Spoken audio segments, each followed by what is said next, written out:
Hello everyone, welcome to our channel. इस video में हम कक्षा 8वीं विषय विज्ञान के अध्याय 12 ऊर्जा के स्रोत के प्रश्नों के उत्तर करेंगे। इस वीडियो को सुनने मात्र से ही आपको सारे प्रश्नों के उत्तर याद हो जाएंगे। तो अगर आपने हमारे चैनल को अभी तक सब्सक्राइब नहीं किया है तो जल्दी से सब्सक्राइब कर लीजिए और इस वीडियो को लाइक कर अपने फ्रेंड्स को जरूर शेयर करें। तो चलिए शुरू करते हैं। सबसे पहले हम पाठ के मध्य में दिए गए प्रश्नोत्तर को करेंगे।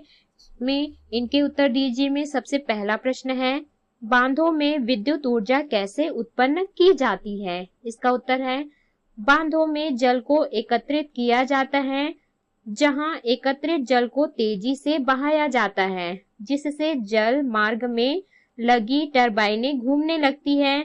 ये टरबाइन एक सॉफ्ट की सहायता से जुड़ी होती है, जिनके द्वारा विद्युत उत्पन्न की जाती है।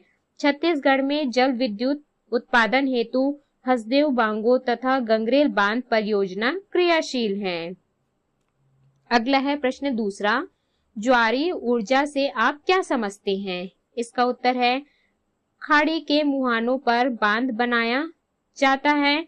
ज्वार के दौरान जल स्तर बढ़ने से बहता हुआ जल बांध के अंदर आता है तथा अंदर आने वाले मार्ग में लगी टरबाइनें घूमती है। इसी तरह जब जल स्तर गिरता है तब भाटा के कारण बांध में भरा हुआ पानी बाहर निकलता है और पुनः टरबाइनें घूमने लगती हैं। ये टरबाइनें जनित्र से जुड़ी होती हैं, जिनके द्वारा विद्युत उत्पादन होता है। भारत में गुजरात के कच्छ की खाड़ी एवं पश्चिम बंगाल के पूर्वी समुद्र तटीय स्थान है। प्रश्न तीसरा है, नाभिकीय ऊर्जा क्या है? इसका उत्तर है, परमाणु का द्रव्यमान उसके नाभिक में होता है, जहां परमाणु की अधिकांश ऊर्जा होती है। जब किसी भारी परमाणु जैसे यूरेनियम को हल्के नाभिकों में तोड़ा जाता है तो अत्यधिक मात्रा में ऊर्जा मुक्त होती है। इन्हें नाभिकीय ऊर्जा कहते हैं।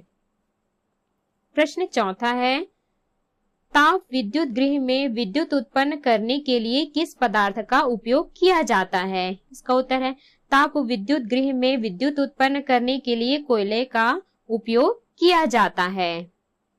अगला है, इनके उत्तर दीजिए। प्रश्न पहला, पेट्रोलियम के मुख्य उत्पाद कौन कौन से हैं? इसका उत्तर है, पेट्रोलियम के मुख्य उत्पाद petrol, diesel, kerosene, petroleum gas, रसोई गैस आदि हैं। अगला है प्रश्न दूसरा, रसोई गैस को और किस नाम से जाना जाता है? यह किन गैसों का मिश्रण है? इसका उत्तर है, रसोई गैस को एलपीजी गैस के नाम से जाना जाता है, अर्थात द्रवित ब्यूटेन है जो कि अत्यधिक ज्वलनशील है। यह ब्यूटेन, प्रोपेन तथा एथेन गैसों का मिश्रण है। अगला है प्रश्न तीसरा, बायोगैस किन गैसों का मिश्रण है? इसका उत्तर है, बायोगैस मीथेन और कार्बन डाइऑक्साइड गैसों का मिश्रण है। अगला है, इनके उत्तर दीजिए। प्रश्न पहला है, सोलर कुकर के डिब्बों का रंग काला क्यों होता है? इसका उत्तर है, सोलर कुकर के डिब्बों का रंग काला इसलिए होता है क्योंकि काला रंग ऊष्मा का अच्छा अवशोषक होता है। प्रश्न दूसरा है, सौर जल ऊष्मक में ऊर्जा रूपांतरण किस रूप में होता है? इसका उत्तर है, सौर जल ऊष्मक में ऊर्जा का रूपांतरण ऊष्मा के रूप में होता है। प्रश्न तीसरा है, सौर सेल किससे बने होते हैं? इसका उत्तर है, सौर सेल सिलिकॉन के बने होते हैं। प्रश्न चौथा है, सौर जल ऊष्मक की नलियां तांबे की क्यों बनी रहती हैं? इसका उत्तर है, तांबा ऊष्मा का उत्तम सुचालक होता है। जब सौर जल ऊष्मक तांबे की नलियों से होकर गुजरता है तो शीघ्रता से गर्म हो जाती है, इसलिए सौर जल ऊष्मक की नलियां तांबे की बनी रहती हैं। अगला है, इनके उत्तर दीजिए। प्रश्न पहला, घरों में विद्युत ऊर्जा की बचत के लिए क्या उपाय किए जा सकते हैं? इसका उत्तर है, घरों में विद्युत ऊर्जा की बचत के लिए निम्नलिखित उपाय किए जा सकते हैं। पहला, बिजली का उपयोग कम करें। दूसरा, बिजली से चलने वाले उपकरण का उपयोग कम करें। अगला है प्रश्न दूसरा, बायोडीजल किस पौधे से प्राप्त किया जाता है? इसका उत्तर है बायोडीजल रतनजोत पौधे से प्राप्त किया जाता है। प्रश्न तीसरा है, भविष्य में किन अन्य स्रोतों से ऊर्जा प्राप्त की जा सकेगी? इसका उत्तर है भविष्य में सौर ऊर्जा, बायोगैस, बायोडीजल, पवन ऊर्जा, ज्वारीय ऊर्जा, जल ऊर्जा इत्यादि स्रोतों से ऊर्जा प्राप्त की जा सकेगी। अगला है अभ्यास के प्रश्न। प्रश्न पहला, सही विकल्प चुनकर लिखिए। पहला, निम्न में से अनवीकरणीय स्रोत हैं, तो इसका उत्तर है पेट्रोलियम। दूसरा है, भारी वाहनों जैसे ट्रक, बस में प्रयुक्त ईंधन है, तो इसका उत्तर है डीजल। तीसरा है, सौर सेल के ऊर्जा परिवर्तक बने होते हैं, तो इसका उत्तर है सिलिकॉन से। चौथा, बैटरी से प्राप्त होने वाली ऊर्जा है रासायनिक ऊर्जा। पांचवा, पेट्रोलियम का उत्पाद नहीं है बायोडीजल। अगला है प्रश्न दूसरा, रिक्त स्थानों की पूर्ति कीजिए। पहला, घरों में मुख्यतः ब्यूटेन ईंधन का उपयोग किया जाता है। दूसरा, सोलर कुकर सौर ऊर्जा पर आधारित है। तीसरा है, कोयला ऊष्मीय तापीय ऊर्जा का स्रोत है। चौथा, गोबर तथा जल के मिश्रण में एक विशेष संयंत्र में बायोगैस तैयार की जाती है। पांचवा है, घरों में उपयोग आने वाला द्रव ईंधन ब्यूटेन है। अगला है प्रश्न तीसरा, उचित संबंध जोड़िए। यहाँ पर कॉलम अ और कॉलम ब में हमको उचित संबंध जोड़ना है। पहला है सीएनजी, तो इसका सही उत्तर है घ, प्राकृतिक गैस। दूसरा, समुद्र, ज्वारीय ऊर्जा। सोलर कुकर, सौर ऊर्जा। विंड फार्म, पवन ऊर्जा। बांध, विद्युत ऊर्जा। अगला है प्रश्न चौथा, निम्नलिखित प्रश्नों के उत्तर दीजिए। प्रश्न पहला, ऊर्जा के 4 विभिन्न रूपों के नाम लिखिए। इसका उत्तर है ऊर्जा के 4 विभिन्न रूप निम्न है। पहला, पवन ऊर्जा। पवन ऊर्जा का उपयोग पवन चक्की को चलाने में किया जाता है। वायु चक्र को घुमाती है। पवन चक्की आटा पीसने, पानी का उद्वहन करने या विद्युत उत्पादन करने के लिए उपयोगी है। दूसरा है सौर ऊर्जा। सौर ऊर्जा को उपकरणों द्वारा एकत्रित करके इसका उपयोग है। भोजन, पानी गर्म करने आदि में किया जाता है। भोजन पकाने वाला उपकरण सोलर कुकर कहलाता है। तीसरा है जल विद्युत ऊर्जा। चौथा है ज्वारीय ऊर्जा। प्रश्न दूसरा है, सौर ऊर्जा के क्या लाभ हैं?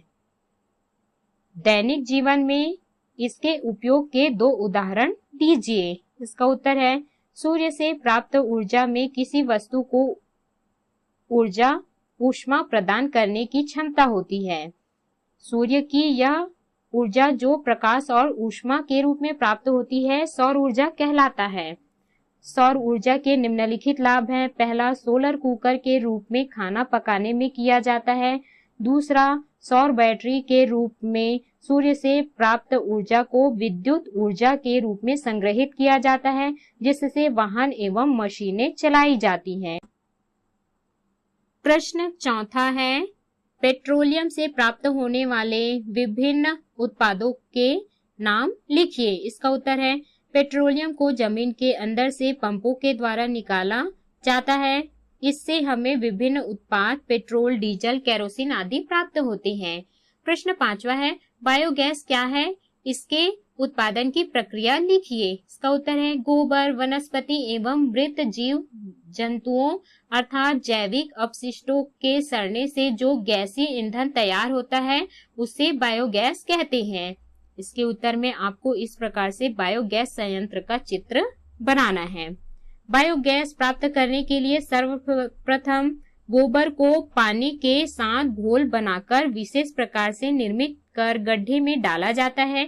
गड्ढे में यह मिश्रण वायु की अनुपस्थिति में अपघटित होकर मीथेन, कार्बन डाइऑक्साइड तथा कुछ अन्य गैसें प्रदान करता है। प्राप्त गैस को गड्ढे के ऊपर लगे डोम में एकत्रित कर लिया जाता है। फिर आवश्यकता के अनुसार इसका उपयोग पाइप द्वारा बाहर निकालकर किया जाता है। अगला है प्रश्न 6वां। अपने आसपास विभिन्न उद्देश्यों के लिए उपयोग किए जाने वाली ऊर्जा के स्रोतों की सूची बनाइए तथा उन्हें नवीकरणीय तथा अनवीकरणीय में पृथक कीजिए। इसका उत्तर है हमारे आसपास विभिन्न उद्देश्यों के लिए उपयोग किए जाने वाले ऊर्जा के स्रोतों की सूची है। पहला कोयला, अनवीकरणीय ऊर्जा स्रोत। दूसरा पेट्रोलियम, अनवीकरणीय ऊर्जा स्रोत। तीसरा है डीजल, अनवीकरणीय ऊर्जा स्रोत। चौथा है सौर ऊर्जा, नवीकरणीय ऊर्जा स्रोत।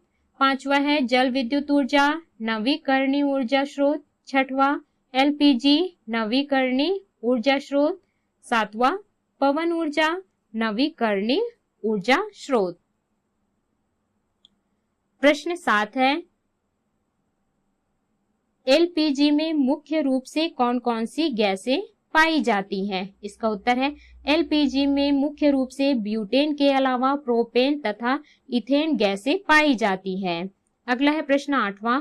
उपलब्ध संसाधनों के आधार पर आप अपने क्षेत्र में किस प्रकार का विद्युत उत्पादन केंद्र स्थापित करना चाहेंगे, समझाइए। इसका उत्तर है अपने आसपास उपलब्ध संसाधनों के आधार पर अपने क्षेत्र में सौर ऊर्जा, पवन ऊर्जा तथा जल ऊर्जा से उत्पन्न विद्युत उत्पादन केंद्र स्थापित करना चाहेंगे, क्योंकि ये नवीकरणीय ऊर्जा स्रोत हैं। ये आसानी से प्राप्त होने वाले और कभी समाप्त नहीं होने वाले ऊर्जा के स्रोत हैं। तो इस प्रकार से हमने इस अध्याय के सभी प्रश्नों के उत्तर किए। इस वीडियो को सुनने मात्र से ही आपको सारे प्रश्नों के उत्तर याद हो जाएंगे।